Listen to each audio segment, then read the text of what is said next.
Part 2 guys, sa buhay namin ni Papa Jun guys, nung doon na kami sa may Balutakay guys, ay umuwi kami guys ng January guys, kasi nga gusto na namin umuwi dito guys sa Bunawan, kasi nga si Princess ay mag-aaral pa guys. So nakabalik kami guys sa Bunawan guys, by the grace of God. Mayroong nag-sponsor sa amin ng sasakyan, nag-rent siya para sa amin, at ang pastor namin doon sa Victory ang naghatid talaga sa amin pa uwi guys ng bahay. So nakauwi kami guys, grasya ni Lord. Then nakabalik din ako agad guys sa trabaho ko guys, sa bookstore guys, naka-duty ako nga time ato. Din bali 1 week lang guys ang duty ko guys, ay nagsundo agad ang anak ko na panganay nga. Sabi niya, mama, mag-uwi ka muna mama, kasi si papa mag-admit daw sa ospital kasi hindi daw siya makaginahawa, sabi niya. So umuwi agad ako guys, tapos agad-agad guys, nagtawag si pastor namin ng ambulance guys, kay para dalahin lang si Papa Jun sa may San Francisco Hospital guys, kasi sa Bunawan wala din silang laboratory nga para sa creatinine. So gidiretso namin siya sa may hospital sa San Francisco. Dating namin doon, wala talaga kaming pera guys, pero thank you kay God. God is provider jud guys, kay nagbigay si pastor namin ng 500, tapos nagsi ako sa amo ko ng 1,000. Bali yun lang talaga ang allowance namin sa hospital guys. Bali 1,500 lang guys yung pag-admit ni Papa Jun sa Patinoy. Pero sabi ko, bahala na talaga si Lord sa amin.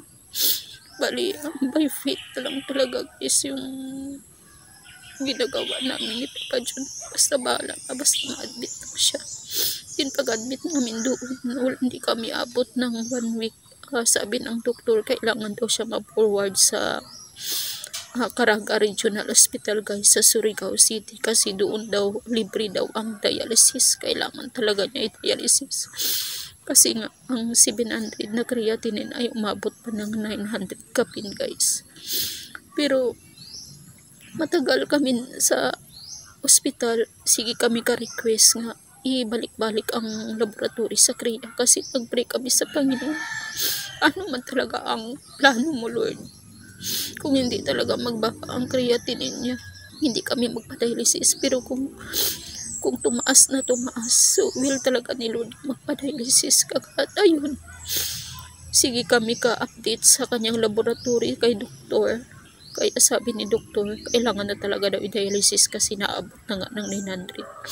At alas 12 ng gabi guys ay na-forward kami sa Caraga Regional Hospital guys, kasi nga magpa-dialysis kami doon guys. At wala talaga kami pera guys, as in nag-pray lang talaga kami nga, Lord, you're a great provider, bahala ka na talaga Lord sa amin. Ay nakarating kami sa Caraga Hospital guys na wala talaga kaming pera.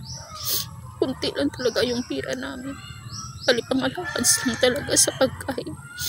So hindi ko talaga alam kung totoo na libre doon ang dialysis. Basta sabi ko, bahala na pang, basta importante magamot ka at madialysis ka. At ayun, napakabuti talaga ng Panginoon dahil libre pala yung dialysis guys. Napadialysis si Papa Jun na libre guys. At napakabuti talaga ng Panginoon dahil na-provide niya talaga ang finances namin doon sa Caraga guys. Hanggang sa pag-uwi namin, nahatid pa kami ng ambulance na libre.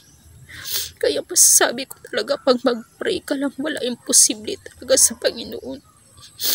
Kaya napakabuti niya talaga dahil napadialysis si Papa Jun na libre guys. At kaya ngayon, nag-dialysis si Papa Jun natin na once a week guys. Kasi nakayanan niya naman once a week. Kasi ang sabi talaga ng doktor kay 2 times siya mag-dialysis. Pero sabi ko, kayanin mo ang once a week kasi nga wala tayong pera. Wala talaga kaming pera guys, kasi noon hindi pa libre ang dialysis. Nagahingi lang talaga kami ng assistance sa mga DSWD, PCSO guys, at saka sa province guys. Pero ngay karon salamat jud kay sa atong gobyerno kay gilibre niya. Pero ang pamasahe nagahingi-hingi pa rin kami sa mga kapatid. Kasi nga nagabiyahe lang si Papa John, kunti lang talaga yung income niya. Ang income niya tama lang talaga sa pambili ng bigas at sa kabaon sa mga bata, guys. At makaalalay din ako kung makatrabaho ako sa pinsan ko. Pero ano lang guys, every harvest lang ako nag-sideline. Kaya mahirap talaga guys ang buhay namin.